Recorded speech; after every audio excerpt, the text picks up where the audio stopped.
All right, so you know how we all love a good dose of ancient wisdom, but sometimes it feels like, how do I actually use this in my life? Right. Like, it's all well and good that Plato had some ideas about the perfect republic, but what does that mean for me on a Tuesday? Exactly. So today, we're tackling that very question. Mm. We're diving into Aristotle's practical takes on government, the down-to-earth stuff that's surprisingly relevant even today, Yeah, you asked for it. We're cracking open his politics, specifically book two. where he really gets into the nuts and bolts of, like, how do societies actually function? This is where Aristotle gets really interesting, I think, because he wasn't just some philosopher hanging out in an ivory tower. Right. He was really keen on figuring out what makes society tick, what makes people tick. Totally. He wanted to know the practical realities of governing, not just some abstract ideal. Okay, so let's jump in. I've heard that Aristotle had some disagreements, shall we say, with his mentor, Plato, when it came to the whole ideal society thing. Oh, absolutely. This is where we see Aristotle's emphasis on balance really come into play. Balance. Tell me more about that. So, Plato, in his Republic, he was all about this super unified state, right? Everyone sharing everything. Oh, my God. Possessions, families, even their identities. Yeah, the works. But Aristotle pushes back hard on that. He argues that too much unity can actually be harmful to a city. Harmful. How so? On the surface, sharing seems like a good thing. Right, and I'm sure Plato thought so too. But Aristotle uses this really great analogy to explain what he means. He compares forcing everyone into the same mold to having, let's say, shoemakers and carpenters constantly swapping jobs. Okay, so instead of sticking to what they're good at, they're taking turns making shoes one day and then building furniture the next. Exactly. And sure, on paper, it might sound efficient. Everyone's multi-talented. But in reality, you're going to end up with some shoddily made sandals and tables that fall apart. 100%. And that's Aristotle's point. He's saying a healthy city needs diversity, a mix of skills, experiences, different ways of seeing things. Even disagreements, maybe? Even disagreements, trying to eliminate all those differences, trying to make everyone fit the same mold. Yeah. Well, you stifle creativity, you stifle innovation, and ultimately, the whole city suffers. So no communal wives then? Because I always got the impression that was part of Plato's whole utopian city deal. Yeah, that was definitely on Plato's wish list. But for Aristotle, Yeah. hard pass. He tears that idea apart. What does he say? What's his problem with a little shared family life? Well, for starters, think about the logistical nightmare. Just imagine the inheritance disputes. Oh, yeah. And the confusion around family bonds. Who's your brother? Who's your cousin? Who are you even allowed to, be a mess. Talk about awkward family reunions. But, I mean, all jokes aside. Right. This is where we really see Aristotle's practicality shine through, right? He's grounding his arguments in these very real, very human concerns. It's not just some pie-in-the-sky philosophical rambling. He's thinking about how these ideas would play out in the real world with real people. With all the complexities. And let's be honest, the messiness that comes with being human. Exactly. And that leads us to another really crucial point that Aristotle makes about power dynamics, how power actually works in a society. He argues that even in a perfect world with the most well-intentioned people in charge, you need folks to take turns governing and being governed. Okay, why is that? Is it like that saying, absolute power corrupts absolutely? Well, that's definitely part of it. Aristotle saw firsthand how power, even with the best intentions, can be intoxicating. And he believed that someone who's constantly in charge, always calling the shots, well, they're more likely to start putting their own interests ahead of everyone else's. It's easier to lose sight of the bigger picture when you're at the top. Exactly. That's why he was such a big proponent of a system where citizens take turns leading and following. You serve your community, you lead for a while, then you step back, let someone else take over, and you become the one who's being governed. So no one person or group holds on to power for too long. Yeah. Keeps things balanced. Precisely. Rotating responsibility. It's amazing how relevant that idea still is today. Oh, tell me about it. It feels like we're constantly seeing examples of what happens when that balance of power gets thrown out of whack. Absolutely. And what's fascinating is that this whole challenge of how to balance power, how to ensure that those in charge are actually accountable to the people they're supposed to be serving, well, that's something humans are still grappling with. It's a fundamental part of building and maintaining a healthy society, a functioning democracy, really. It's like Aristotle is giving us this roadmap to the problems that are still tripping us up all these centuries later. Sure.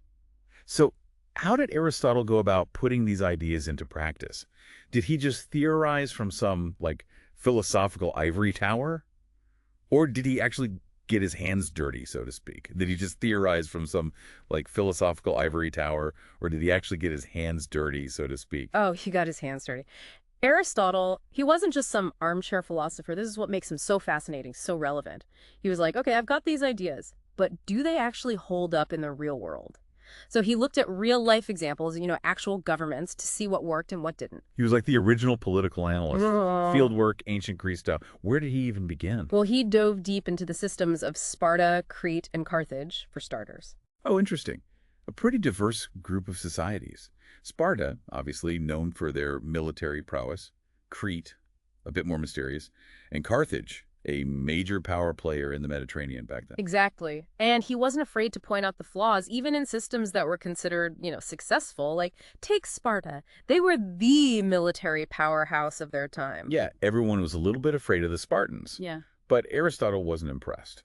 Not entirely. He saw that their focus on military strength came at a cost. Like, they weren't exactly known for their thriving art scene or, being super chill. A little intense, the Spartans. Just a tad.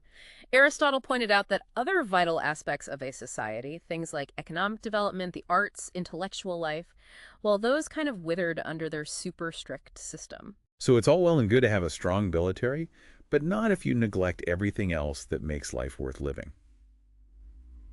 What about the others? Any fans of Crete or Carthage? He found things to admire and critique in each system. He was intrigued by Carthage, for instance. They were known for their economic prosperity, their stability. They were master traders, really successful for a long time. Yeah, they pretty much ruled the Mediterranean trade routes. But knowing even a little bit about history, I'm guessing Aristotle still had some issues with Carthage. Oh, absolutely. He saw some serious red flags, especially with their tendency towards oligarchy. Power was really concentrated in the hands of a wealthy elite. Which is always a recipe for trouble, if history have taught us anything. Aristotle was very wary of any system that let power get too concentrated, too centralized. He'd seen how that story usually ends. And it's usually not pretty. So we're seeing this pattern with Aristotle, right? He's giving us this masterclass in political analysis, weighing the pros and cons of different systems, really understanding that there's no such thing as a perfect system. Exactly. He's showing us that every system has its strengths and its weaknesses. It's about understanding those trade-offs. And that's a skill that's just as important today as it was back then, We're bombarded with information, with different ideologies, different systems, all claiming to be the answer. It's easy to get swept up in the hype. It's easy to get seduced by promises of utopia. But Aristotle's comparative approach, it encourages us to be more critical, to look beyond the surface. What are the real-world consequences of these ideas? How have they played out in practice? Don't believe the hype. Look at the track record. So, knowing all of that, what's the takeaway for us today? I mean, we're living in a time when democracy itself feels fragile, uncertain. Any timeless wisdom from Aristotle on how we can build more stable, more just societies? This is where it gets really interesting. Aristotle argues that one of the most important factors for a stable society is a strong middle class. Okay, wait, now hold on a second. That sounds a little, a little too familiar. That's not exactly a groundbreaking idea for the 21st century. You're right, it's not a new idea. But remember, he was saying this over 2,000 years ago, and his reasoning is still incredibly relevant. He saw the middle class as this crucial buffer between the extremes of wealth and poverty. Okay, so how did that work in practice? Why is the middle class so essential? It's not just about having, enough money to buy a house and a car, right? Yeah. There's more to it than that. It's about balance.